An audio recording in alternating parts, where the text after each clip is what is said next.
I was standing in the middle of the grocery store with a cart piled high. Turkeys, bags of potatoes, cranberries, rolls stacked precariously like a leaning tower. The fluorescent lights buzzed above me, and my hands gripped the cart so tightly my knuckles turned white. For a moment, I couldn't breathe. 30 people, 3 days, 1 oven, and me. Just me. I looked down at the list my dad had handed me that morning. We added a few more guests. Uncle Bob's new girlfriend is vegetarian, so make sure she's got options. And Jennifer's kids are picky, so maybe plain pasta too. Thanks, Sarah. You always do such a great job. Always. That word burned in my chest. For 18 years, I had been their unpaid caterer, the miracle worker who gave up her holiday so everyone else could enjoy theirs. And now, here I was again, trapped in an endless cycle of stress, exhaustion, and ungrateful relatives who saw my labor as a given. I stood frozen in that grocery aisle, staring at the cart. My throat tightened. My heart raced. A thought flashed through me like lightning. What if I just didn't? What if I walked away from this cart? From the oven timers, the endless peeling, the fake smiles, the backhanded compliments. What if, for once, I chose myself? That thought terrified me. But it also thrilled me, because deep down I knew something had to change. And that was the moment, the exact second, I decided this year's Thanksgiving would not be the same. But before I tell you what I did, let me ask you something. Have you ever been pushed so far by family expectations that you wanted to walk away? Tell me in the comments below. And while you're at it, hit like and subscribe, because what happened next turned my family's perfect Thanksgiving upside down forever.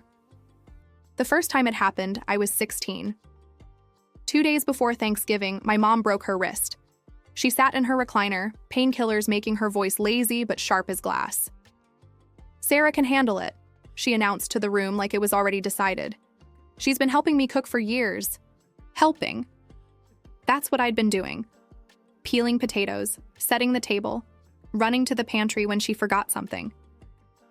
But cooking for 23 people? That wasn't helping. That was war.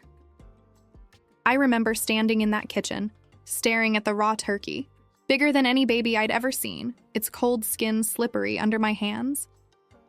My heart pounded like a drum. I had no idea what I was doing. Still, I tried. I stayed up until 3 a.m., crying quietly when I burned the rolls, sweating over the stove while everyone else laughed in the living room. And somehow, I pulled it off. The food wasn't perfect, but it was edible. Plates were cleaned, bellies were full, and the relatives, oh, they raved.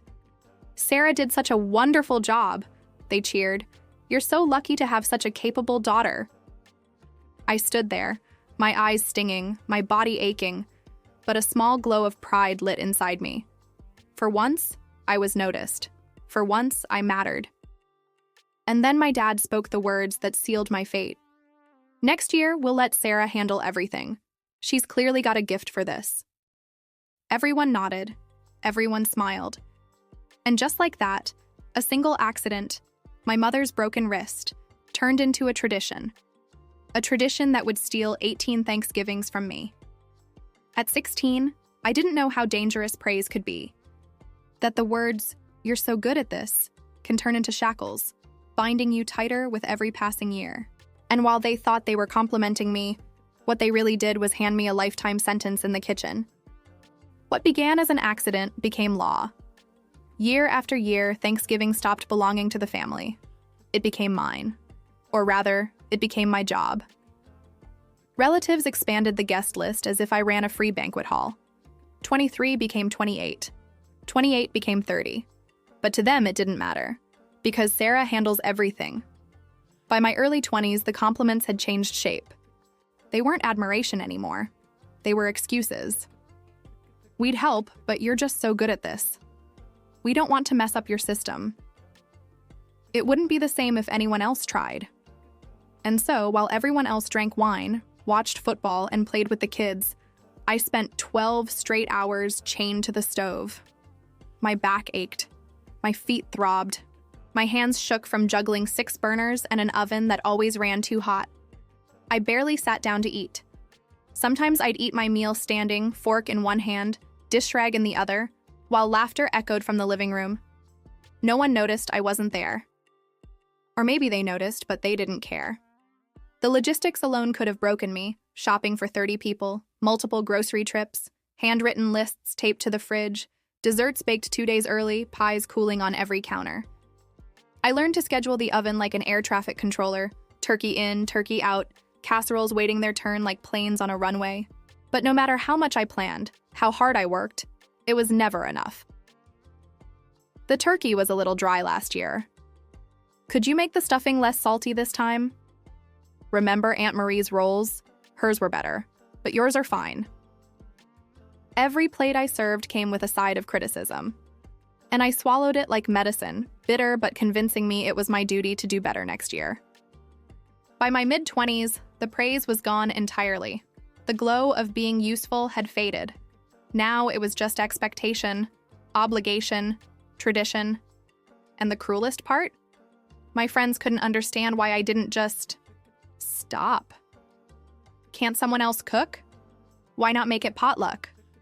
Why don't you spend Thanksgiving with us for once?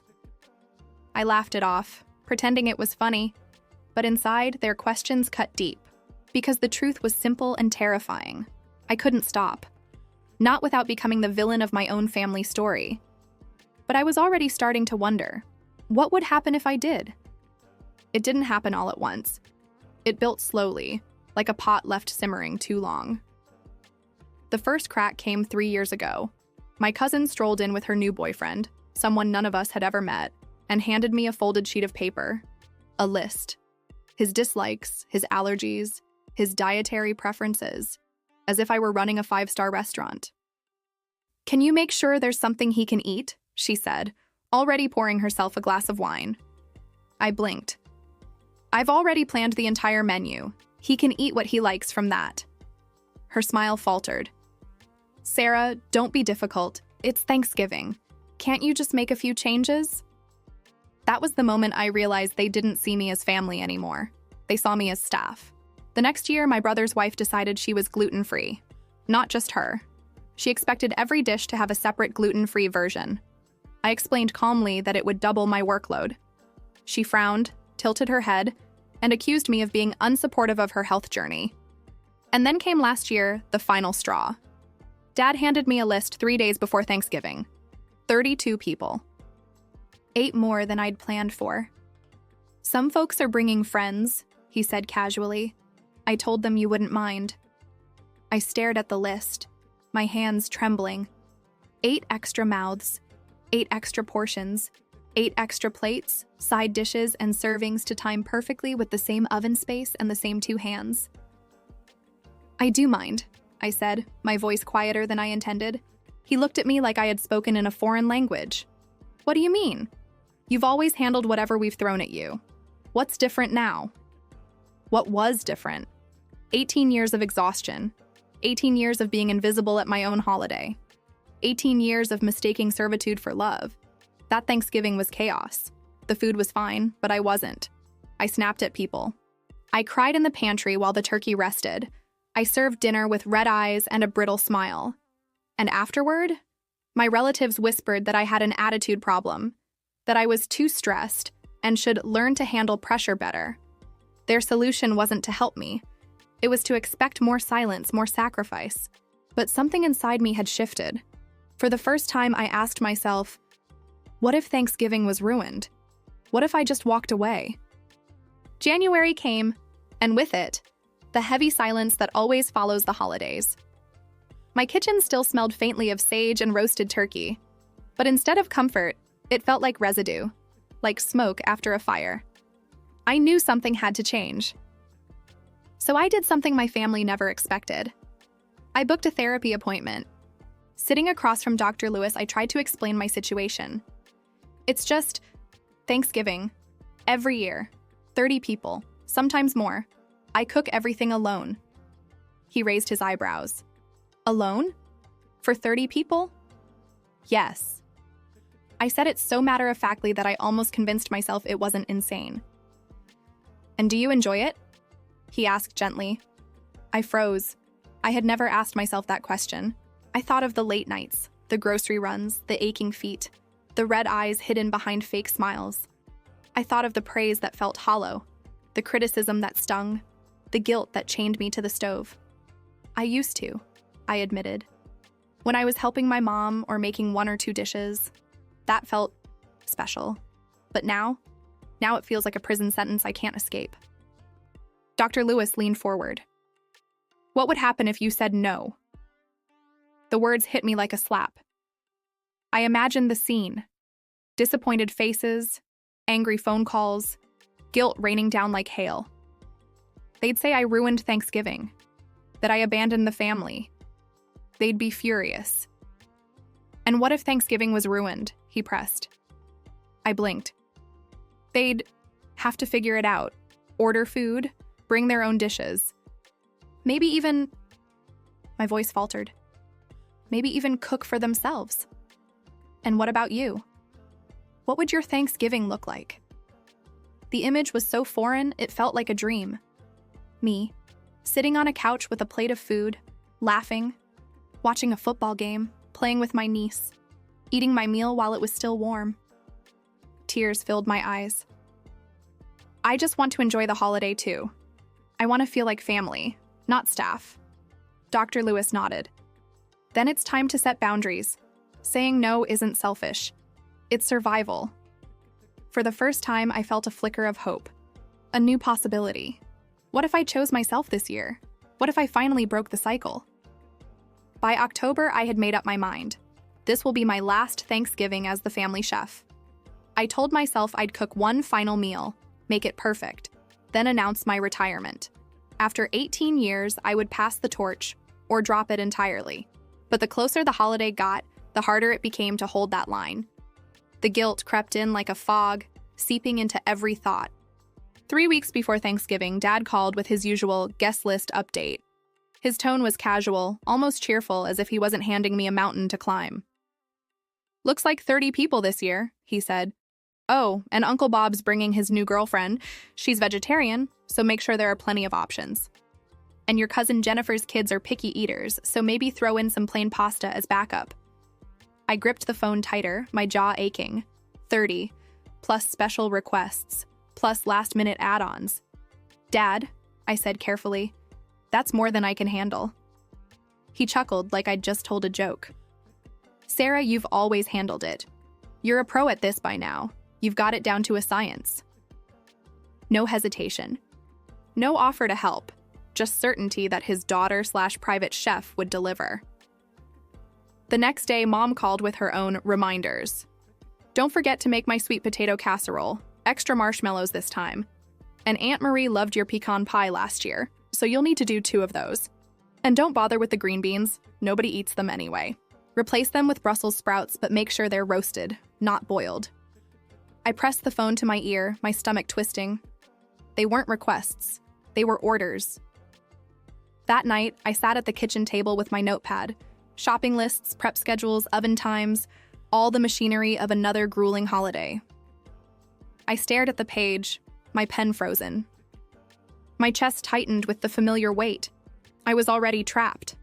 And then I heard Dr. Lewis's voice in my head. What if you said no? The thought sent a jolt through me. For years, I had been trained to obey, to please, to sacrifice. But the cracks were spreading. As I scribbled the list, my hand shook. Not from excitement, but from anger. Anger at myself for picking up the pen at all. The store was crowded, carts clattering against linoleum, the air thick with the smell of cinnamon-scented displays and thawing turkeys. I stood in the baking aisle staring at an industrial-sized bag of flour like it was some kind of weapon aimed at my chest. In my cart sat a pile of groceries, 20 pounds of potatoes, 5 bags of cranberries, boxes of stock, rolls of foil. Enough food to feed 30 people. Enough food to crush me under the weight of their expectations all over again. I gripped the handle until my knuckles turned white. My heart raced, and I could hear the words echoing in my head. Sarah, you've always handled it. You've got it down to a science. No one cared how exhausted I'd been. No one cared how many Thanksgivings I'd spent locked in a hot kitchen while everyone else relaxed. No one cared about me, only the meal I produced. A thought slipped in, quiet at first, then louder. What if I just stopped. I looked at the cart, at the endless bags of groceries, at the future I was about to chain myself to for another year. And then, slowly, I walked away. I left the cart right there, half full, abandoned among strangers. My pulse thundered, but with each step toward the automatic doors, I felt lighter, freer. The November air hit my face cold and sharp, like a slap and a kiss all at once. That night, I called my best friend Emily. "Are you doing anything for Thanksgiving?" I asked, my voice trembling. She laughed. "Yeah, flying to Portland to see my sister. Why? Can I come with you?" A pause, then warmth. "Of course, but what about your family's big dinner?" I took a deep breath, the words tasting strange but sweet. "I'm not cooking for them this year. Not anymore." Booking the last-minute ticket was expensive, but it felt like buying my freedom. With every click, every confirmation email, I was carving out a new life. The phone rang on Wednesday night. I knew it would be Dad. He always called the night before Thanksgiving to go over final details, as if I were the head chef of a 5-star restaurant rather than his daughter. Sure enough, his voice was cheerful, casual, and full of assumptions. "Cooking starts at 4 a.m., right? Oh, and Uncle Bob's bringing his new girlfriend. She's vegetarian, so make sure there are plenty of options for her. And your cousin's kids are picky, so maybe some plain pasta too." My grip tightened on the phone. My suitcase sat open on the bed behind me, half-packed, the plane ticket confirmation glowing on my laptop screen. I could feel my pulse pounding in my throat. "Actually, Dad," I said, steady but quiet, "I won't be cooking tomorrow." Silence, then confusion. "What do you mean?" "I mean," I said, louder now, "I'm not cooking Thanksgiving dinner. I'm going out of town." The pause stretched until it snapped. "Sarah, this isn't funny. 30 people are expecting dinner." "Then 30 people need to figure out alternative arrangements," I replied. My voice was shaking, but not from fear anymore, from release. The storm hit immediately. Anger, panic, guilt trips. He cycled through them like a DJ flipping records. "How could you be so selfish? Don't you care about family? What are we supposed to do now?" I remembered what my therapist had told me. Stay calm. Repeat your boundary. Don't explain yourself into exhaustion. You could order catering. You could make it a potluck. You could go to a restaurant. Families across America manage Thanksgiving without enslaving one person in the kitchen. "But you're so good at it. Everyone's counting on you." "Everyone's counting on me to sacrifice my holiday for their convenience. That's not fair, and I'm done." I hung up before he could respond. My hand was trembling, but I felt a strange power rush through me. For the first time in 18 years, I had said no. My phone lit up with calls and texts within minutes. My mother, my siblings, cousins, all of them. Angry, desperate, manipulative. I turned it off. Instead of setting alarms for turkey prep, I zipped my suitcase. Instead of sharpening knives, I checked into my flight. Thanksgiving morning, 3 a.m. For the first time in nearly 2 decades, I wasn't stumbling into a cold kitchen to wrestle with a 20-pound turkey. I was in an Uber heading to the airport, coffee in hand, suitcase by my side. Back home, though, 30 relatives were waking up to a very different reality. They had all assumed I'd be there. Apron on, oven preheated, knives sharpened. They expected the same flawless production they'd taken for granted for years. Instead, when they arrived at my parents' house, they found nothing. No turkey in the oven, no pies cooling, no neatly folded prep lists on the counter. Just an empty kitchen. At first, they thought I was late. Then the truth spread like wildfire. Sarah isn't coming. The panic was instant. My dad barked orders like a general at war, but without me, he didn't even know where the roasting pans were kept. My mom rifled through cookbooks like a drowning woman grasping at straws. Cousins and aunts argued about who should do what. Someone ran to the grocery store only to discover the shelves nearly bare, just a few sad frozen turkeys and canned vegetables. Others raided the pantry, cobbling together instant mashed potatoes and canned cranberry sauce. My teenage niece later texted me the play-by-play. Uncle Dave burned the rolls. Grandpa kept complaining. The turkey was still half frozen at dinner. We ate at 9:30 p.m. and half the dishes were cold.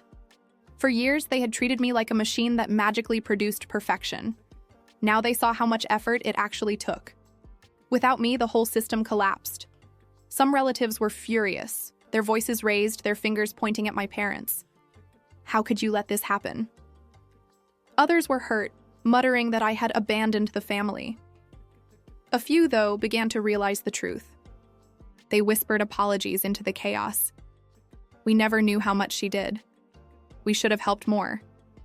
Meanwhile, I was sitting on a plane, staring out the window as the city lights shrank beneath me. For the first time in 18 years, I felt free. When I landed in Portland the next morning, my phone lit up with 47 unread messages. Angry ones, hurt ones, manipulative ones. My parents' voices in text form, demanding explanations. Cousins calling me selfish, aunts begging me to fix the mess I had caused. But mixed into the storm were quieter notes. My cousin Mark. I never realized how much work you put in.